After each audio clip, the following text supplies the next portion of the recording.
Sebelum kita mulai belajar, mari kita berdoa.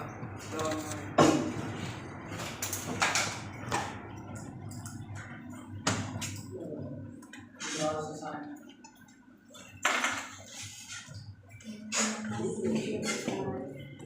Oke, baik. Gimana kabarnya hari ini setelah weekend? Capek, kenapa capek?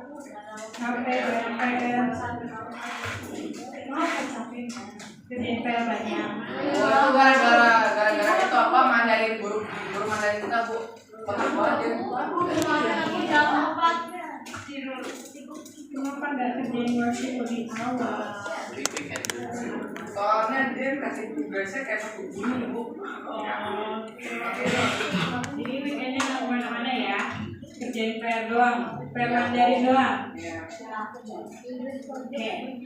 Dari hari ini kita akan melanjutkan materi seperti sebelumnya. Sebelumnya kita sudah bahas apa aja? Sebelumnya hari Kamis. Dongeng fantasi. Apa aja? Selain dongeng fantasi, pengertian dongeng fantasi?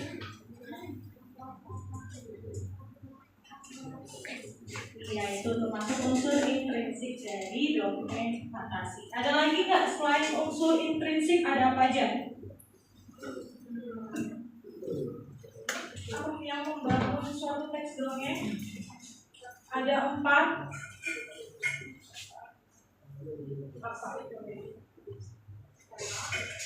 Struktur teks dongeng ada 4.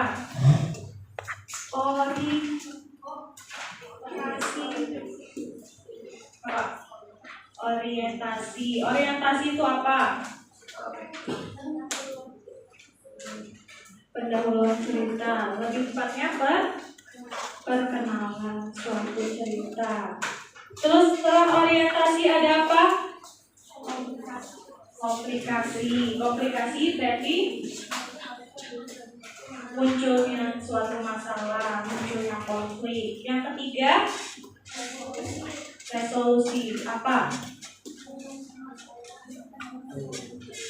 Penyelesaian masalah atau penyelesaian suatu konflik yang ditimbulkan. Terakhir, kode apa? Alamat yang tergabung di akhir cerita. Baik, hari ini kita akan lebih lanjut mengenali unsur intrinsik dalam teks dongeng fantasi. Oke, tujuan pembelajaran hari ini kalian bisa menganalisis unsur intrinsik yang terdapat dalam dongeng fantasi. Nah, ibu tanya nih, kalau kalian tiba-tiba di belakang sana ada pintu ajaib atau pintu suatu fantasi, kalian setelah masuk ke pintu itu mau ada dunia apa? Dunia gak ada PR. Oke, baik, dunia gak ada PR. Ada lagi? Dunia gak ada PR berarti bukunya bisa bicara, nggak usah ngajarin. Oke, yang lain? Dunia tanpa tes. Itu termasuk tes dongeng atau tidak? Iya. Kenapa? Karena nggak mungkin jalan tes. Kemudian gak ada tes. Oke. Ada lagi? Kemarin yang contoh kita sudah baca teks dongeng banyak. Hewan bisa berbicara atau tidak? Dongeng bisa. Memiliki sifat apa? Seperti manusia. Oke, baik. Kita lanjut ya. Nah, kita main game dulu ya, seperti biasa. Tangannya di meja, nanti yang tahu angkat tangan maju ke depan. Tetap ya, ada stiker dan ada poin juga. Oke.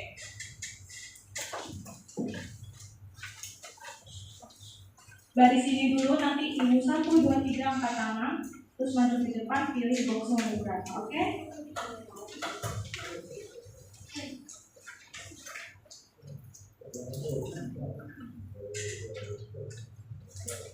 Oke, tangannya di meja. Mau perempuan dulu atau laki-laki? Laki-laki dulu ya, perempuan sering menjawab soalnya. Laki-laki, oke, tangannya di meja. 1, 2, 3. Kenapa? Gampang loh, ini struktur tes dongeng. Gampang banget, tadi sudah dijelaskan. Oke, boleh. Maju, mau nomor berapa? Gak usah takut-takut. Ini gampang. Dibaca ya.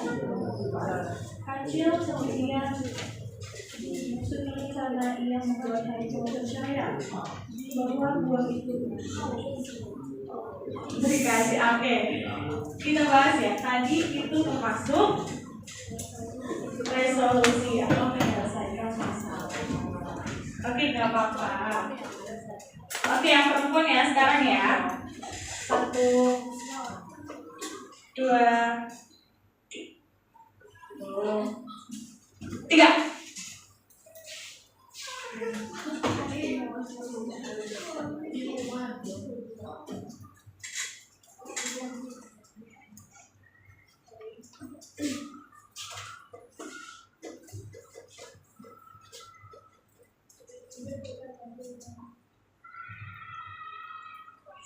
Langsung banget, cepet benar. Oke, dapat stiker.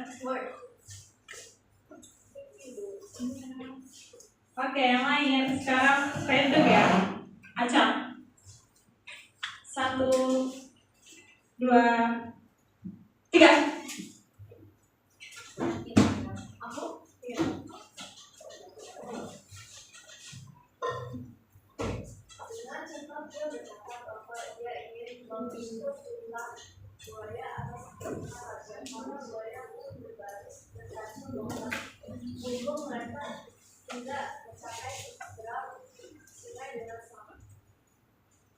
Jawabannya resolusi benar. Oke, sekarang yang cowok lagi. Kalau nggak ada yang kata ibu tunjuk. Oke, 1, 2, 3. Oke, Jonathan. Nanti baru lanjut.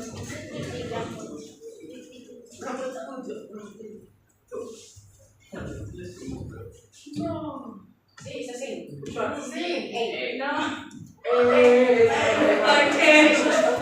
resolusi. Oke, 2 terakhir. 1, 2, 3.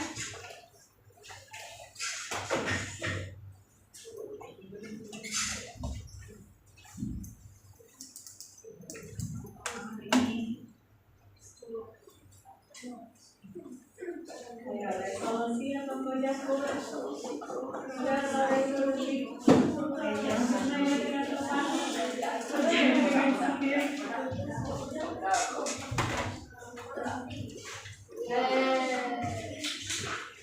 Dengar?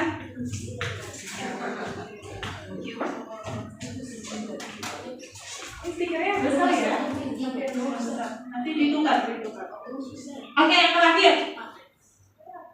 Oke, boleh. Oke, ayo Celia. Sejak hari itu, Pak Boya tidak bersuasi antara Najis belajar bahwa kita harus digunakan pada saat yang tepat. Kemudian resolusi. Ayo resolusi. Jangan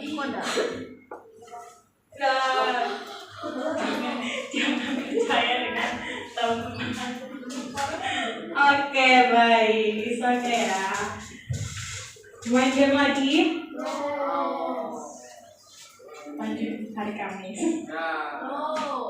Oke, hari ini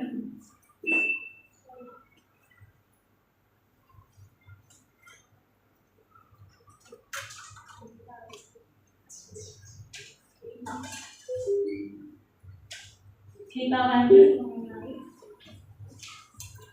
tema unsur intrinsik tes dongeng. Kemarin udah ibu sisipkan unsur intrinsik ada apa aja?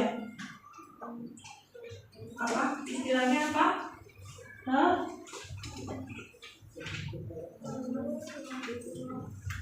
Iya, tahu atau amantelnya.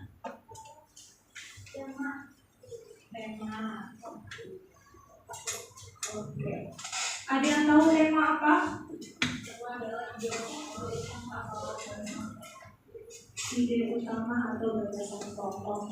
Oke, siapa yang jawab tadi?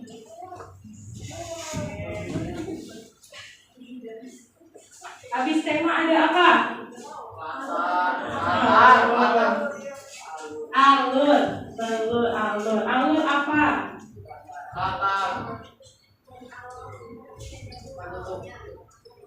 Oke.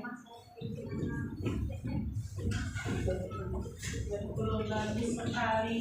Nah, alur itu adalah jalannya cerita, jalannya isi cerita teks dongeng.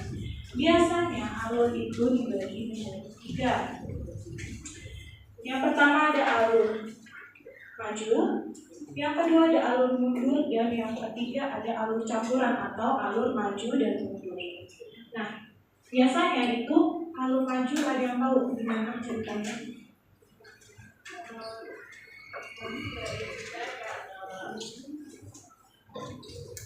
Alur maju itu yang akan terjadi di masa depan, akan yang terjadi di masa yang akan datang sekarang. Jadi misalkan kalian menyusun suatu cerita teks dongeng, jadi itu kejadiannya akan terjadi di masa depan atau di hari ini, jadi berkelanjutan. Itu alur maju.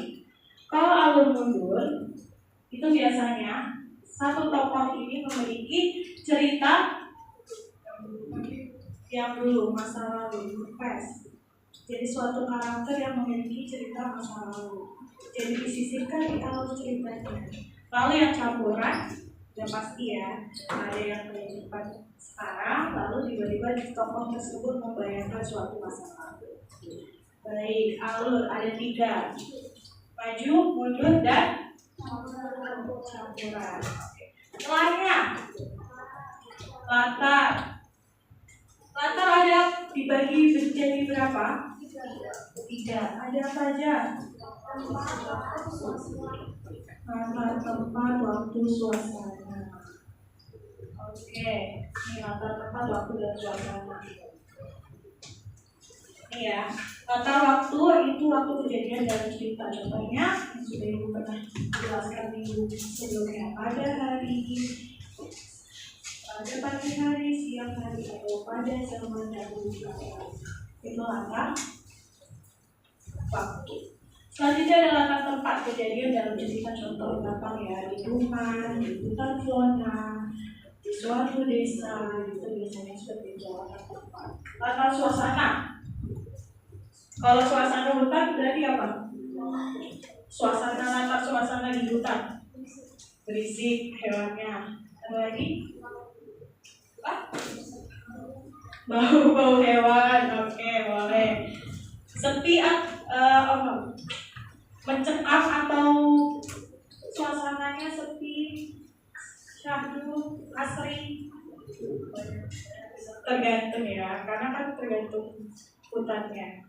Bisa mencekam kalau misalkan kita menceritakan teks dongeng yang sedang tegang atau memiliki konflik, termasuk suasana.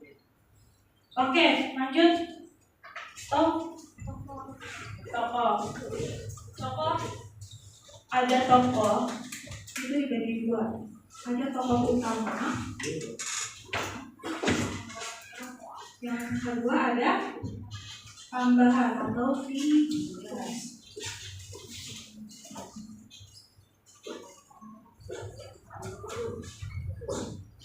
Kalau tokoh utama sudah pasti ya, mereka selalu ada dalam setiap ceritanya. Selalu ada. Setiap halaman pasti ada tokoh utama. Gitu. Apa namanya?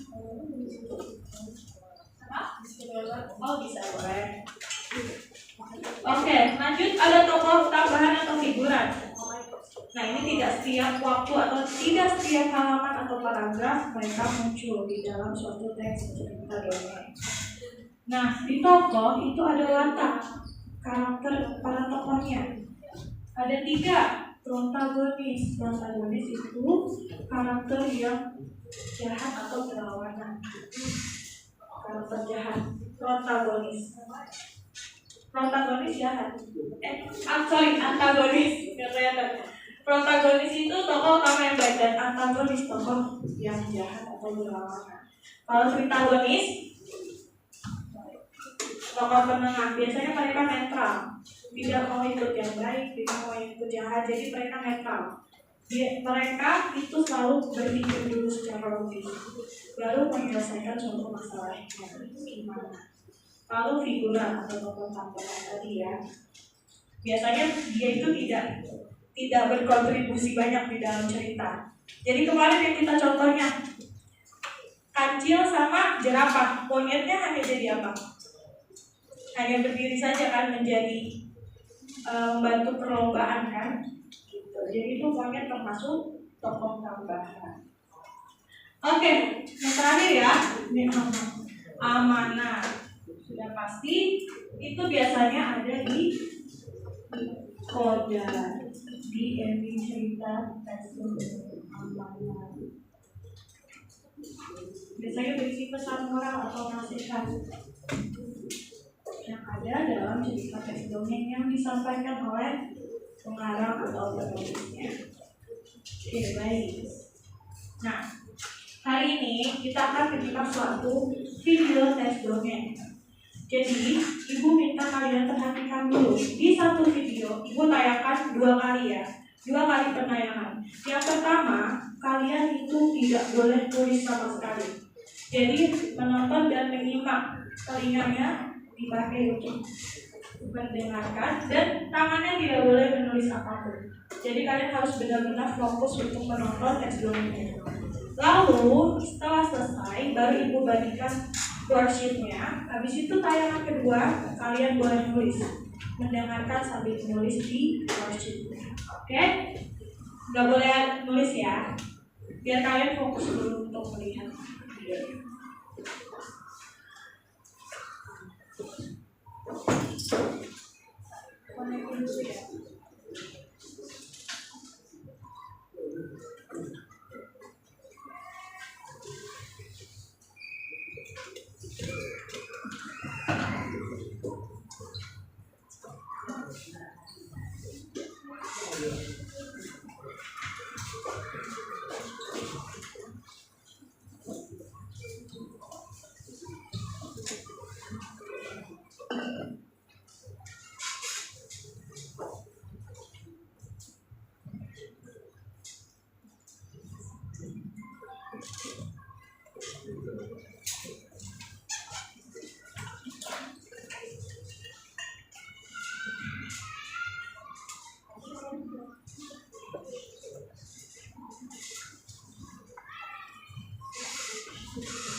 Sama sekali, dia selalu menang.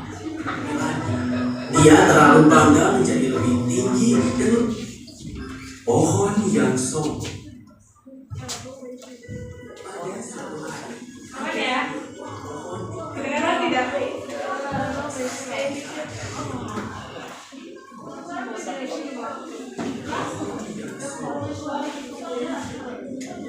Pada suatu hari, ada 2 buah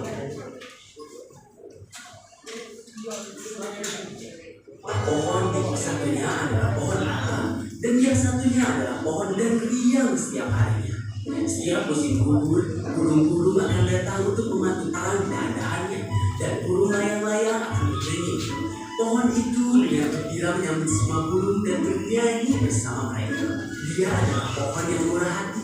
Dia akan memberikan keteduhan kepada siapapun yang lewat dan berdiri tegap ketika ada angin datang. Tapi pohon ara itu tidak murah hati sama sekali. Dia selalu peduli tentang penampilannya. Dia terlalu bangga menjadi lebih tinggi dan lebih hijau daripada pohon mangga. Dia tidak pernah membiarkan burung apapun membuat sangkar dan menjadi sendal kering pada siapapun yang mencoba duduk di bawah bayangannya. Apa yang sangat kau banggakan? Setiap pohon memiliki bayangannya sendiri. Oh, benarkah? Lalu mengapa mereka harus duduk di bawah bayanganku? Kau tahu mengapa? Karena tidak setiap pohon memiliki bayangan seindah bayangan milikku. Bicara denganmu tidak ada gunanya. Hei, pergi! Pergilah ke pohon mangga yang ada di sana. Kalian semuanya mengacaukan gaya rambutku. Kau tidak memiliki tahu. Baiklah, kalau begitu berarti kau mengacaukan gaya daunmu. Apa kau senang sekarang? Ayolah, Kak. Mereka hanya ingin membangun sarang. Kau tidak pernah biarkan burung duduk di atasmu. Mereka begitu cantik dan mereka menyanyikan lagu-lagu yang merdu. Lagu yang membosankan. Dan tolong, aku tidak membiarkan siapapun di dekat dedaunanku. Karena mereka akan merusak ranting-rantingku yang indah. Kau dapat membiarkan mereka duduk pada dahanmu. Kau lebih pendek dariku.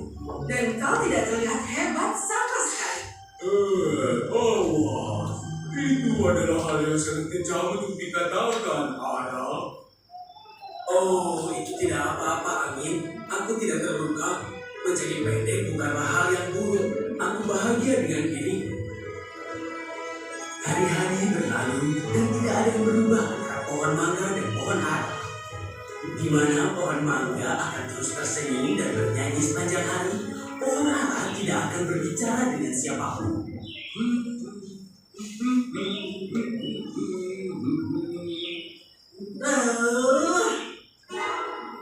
Pada suatu hari segerombolan lebah madu memasuki hutan. Sang ratu lebah melihat pohon ara dan sangat terkesan. Pohon ini besar dan kuat. Ini akan sempurna untuk rumah kami. Kita bisa membangun sarang kita di sini. Permisi. Siapa yang bilang kau bisa? Aku tidak ingin madu lengketmu itu di seluruh ranting-rantingku. Dan kau akan terus berdengung sepanjang hari. Aku punya hal yang lebih baik untuk dilakukan. Kau adalah pohon, berakar di satu tempat di hutan. Apa maksudmu kau memiliki hal yang lebih baik untuk dilakukan? Terserah, kau tidak boleh membawa lebah-lebah kecil yang berisik ke sini. Ara, mereka adalah lebah madu. Lebah madu penting bagi alam. Mereka akan selalu membutuhkan pohon untuk membangun sarang mereka. Jika kita tidak saling membantu, maka bagaimana alam akan tetap seimbang?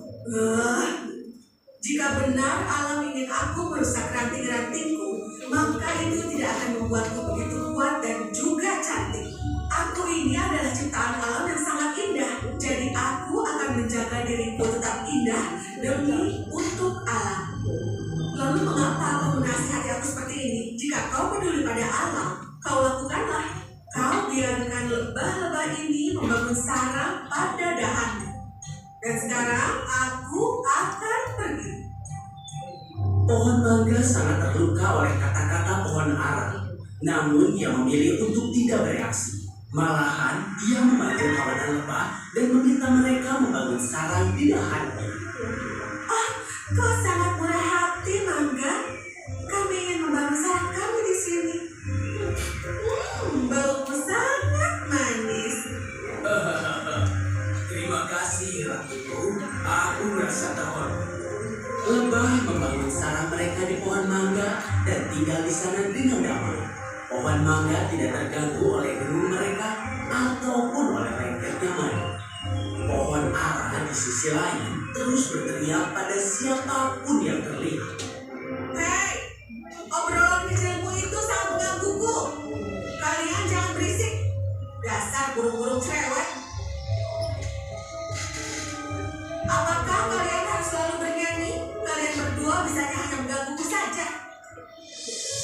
Beberapa minggu kemudian, dua penebang kayu datang ke hutan. Mereka membutuhkan kayu untuk membangun rumah. Mereka melihat pohon mangga dan memutuskan untuk menebangnya. Mereka anggap pohon itu sempurna untuk rumah. Tapi salah satu dari mereka melihat sesuatu. Tunggu, apa itu? Itu sarang lebah. Lebah madu akan menjaga kita jika kita menebang pohon ini. Oh ya, mari cari pohon mangga yang lain. Penebang kayu berjalan ke depan dan melihat pohon ara. Mereka sangat menyukai tingginya pohon itu.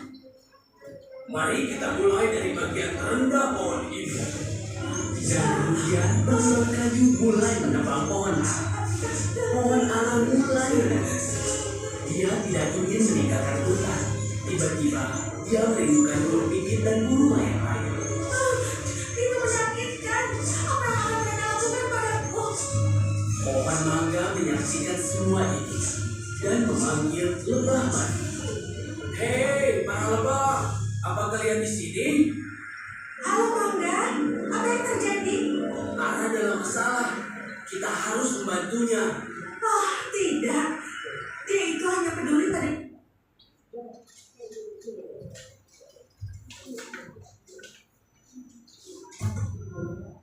Marah pada segala sesuatu di hutan.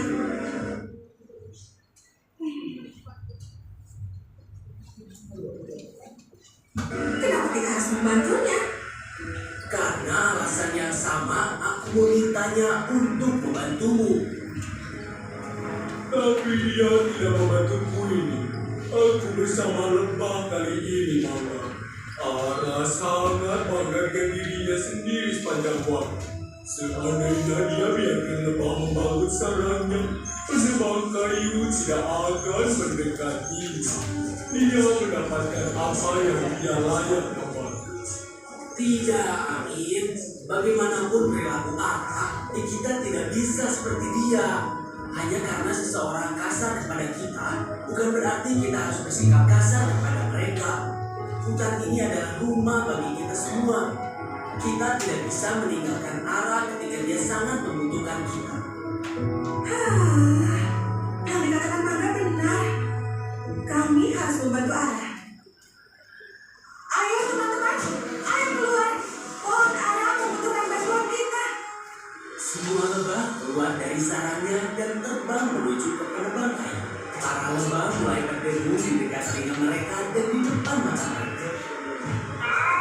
Aku tidak bisa melihat apa-apa. Apa yang kau katakan? Aku tidak bisa mendengar apa-apa. Kita harus pergi dari sini. Supaya akan menyengat kita terus. Itu akan menyakitkan. Berhenti berteriak. Kau adalah orang yang tidak bisa mendengar, bukan aku. Ayo pergi dari sini. Setelah penebang kayu itu pergi, pohon ara sangat malu dengan perilaku dia. Aku sangat menyesal, Lebah. Kau sudah baik padaku walaupun aku jahat padamu. Jangan berterima kasih padaku, Ara. Berterima kasihlah pada Mangga. Kau tidak pernah bicara dengannya dan selalu memperlakukannya dengan kasar. Tapi dia adalah pohon yang meyakinkan kami untuk membantumu. Benarkah? Mangga, aku sangat menyesal. Aku telah menyadari kesalahanku. Kita semua memiliki kualitas yang baik dalam diri kita. Kita semua istimewa dengan cara kita sendiri. Aku janji aku tidak akan pernah bertindak kasar dan menghina siapapun lagi. Tolong, maafkan aku ya, kalian semua. Pohon ara telah mendapatkan pelajaran. Sejak hari itu, dia tidak pernah berteriak pada angin atau gunung. Dia bernyanyi dengan pohon mangga dan membiarkan burung pipit membangun sarang. Pohon mangga dan pohon ara menjadi sahabat untuk selamanya.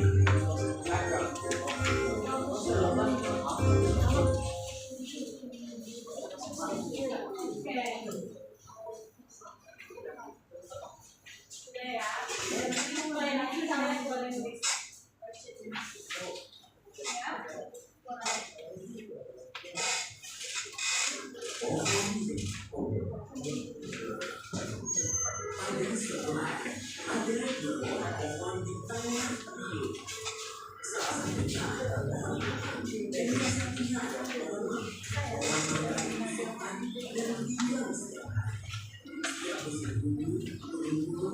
Untuk personality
biasa guys.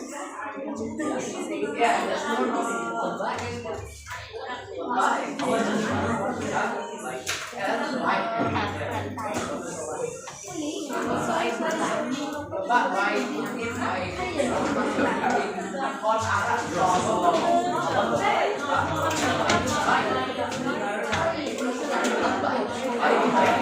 Oh baik, kon arah.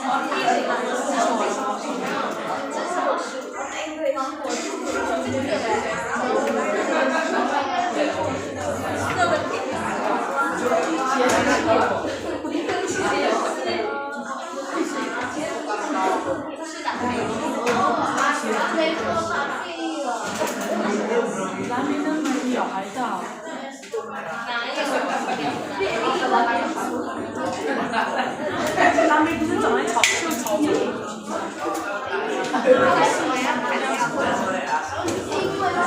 在家。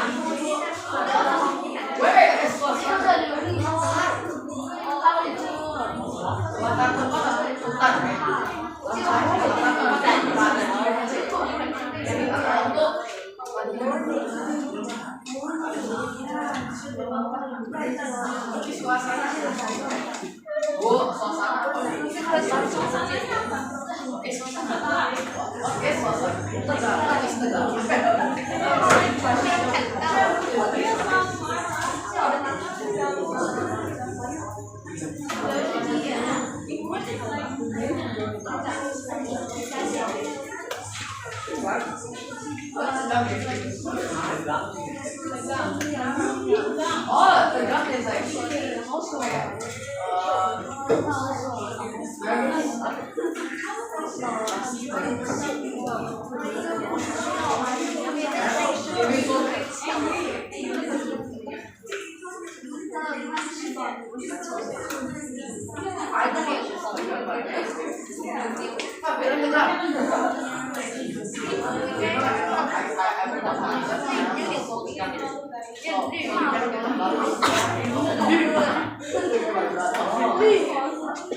So like when you're nervous, like they take a lot already. They have like swamp there, and then we have the gun.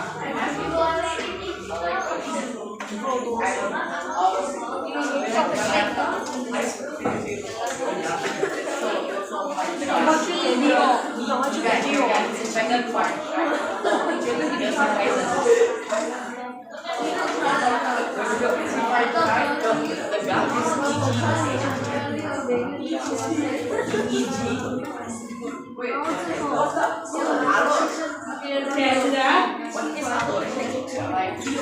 don't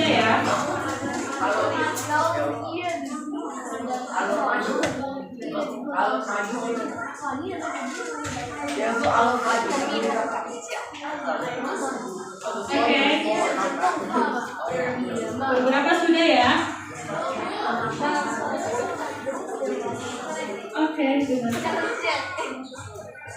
Oke, karena waktunya dikit lagi sudah selesai.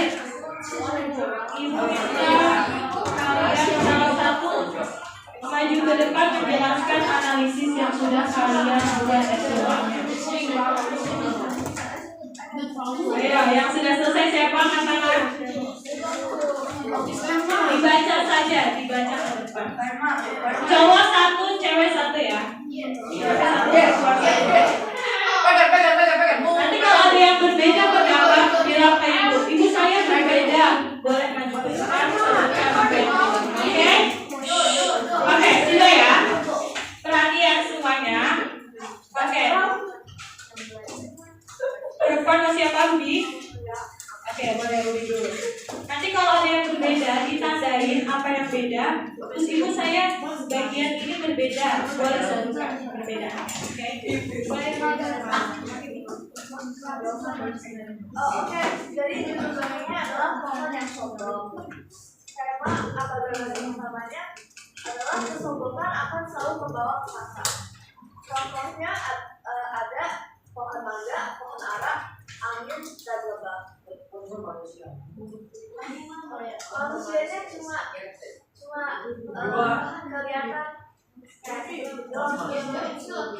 Figuran Oke. Kalau yang berbeda nanti disebutkan. Oke, lanjut dulu. Contohnya adalah pohon mangga, murah hati, pohon ara, sombong, angin, sabar dan bijak, lebah, jalan manis. Langkahnya landai tempat ada di hutan, kotor waktu pagi sampai siang hari, tata suasana tegang dan ramai. Alurnya adalah alur maju dan amanat atau pesan kita adalah jangan sombong, harus baik hati dan tidak boleh sombong. Oke, tepuk tangan buat Ruby. Oke, ada yang berbeda dari hasil analisis Ruby. Siapa yang laki? Gitu mau?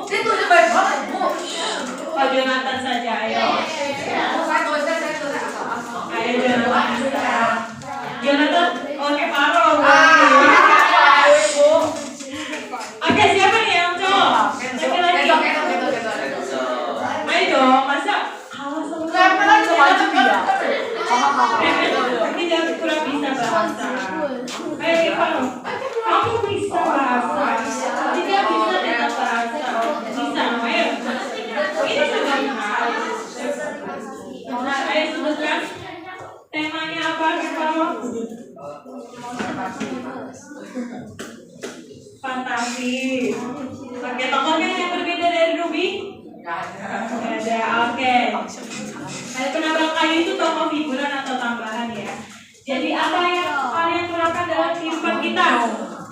Pak, Tidak boleh sombong, harus baik hati. harus baik hati, tidak boleh merendahkan orang lain. Oke, sudah Bel. Kemudian disiapin kan yuk. Oh siap. Beri salam.